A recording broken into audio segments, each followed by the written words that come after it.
Hello everyone. So last night during Russia's drone attack on Ukraine, at least one Shahed went off target and hit Poland. This hit 100 kilometers from the Ukrainian border, and 3 buildings were damaged from the blast. Engine parts were found in the crater, shown here. It's been identified as being the MD550 engine, which powers Russia's Shahed drones.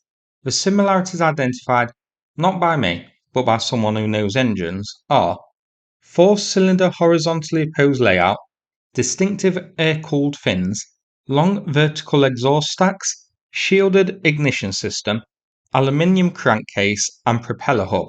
The identification was done by a Twitter user, Michael Russian.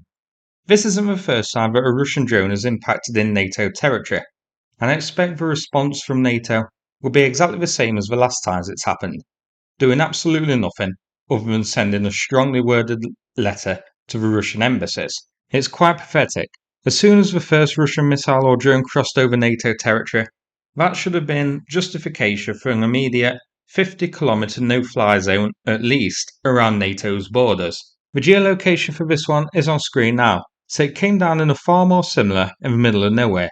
Now, it didn't hit the building directly, it landed in a field nearby, but the blast was big enough to shatter windows in the nearby buildings, so it must have landed pretty close.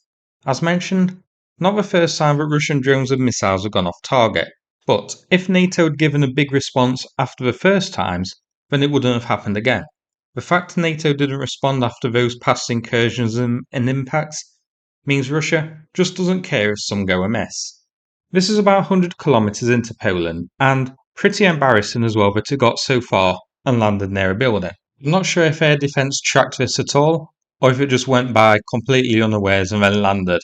But even if it was detected and the decision made not to shoot it down, then it is still pretty incompetent and pretty embarrassing for NATO. Now, as well as identifying the wreckage, another reason we know that this is a Russian drone is because the bot army was mobilised immediately to try and swing the narrative that this was a Ukrainian drone or a false flag operation.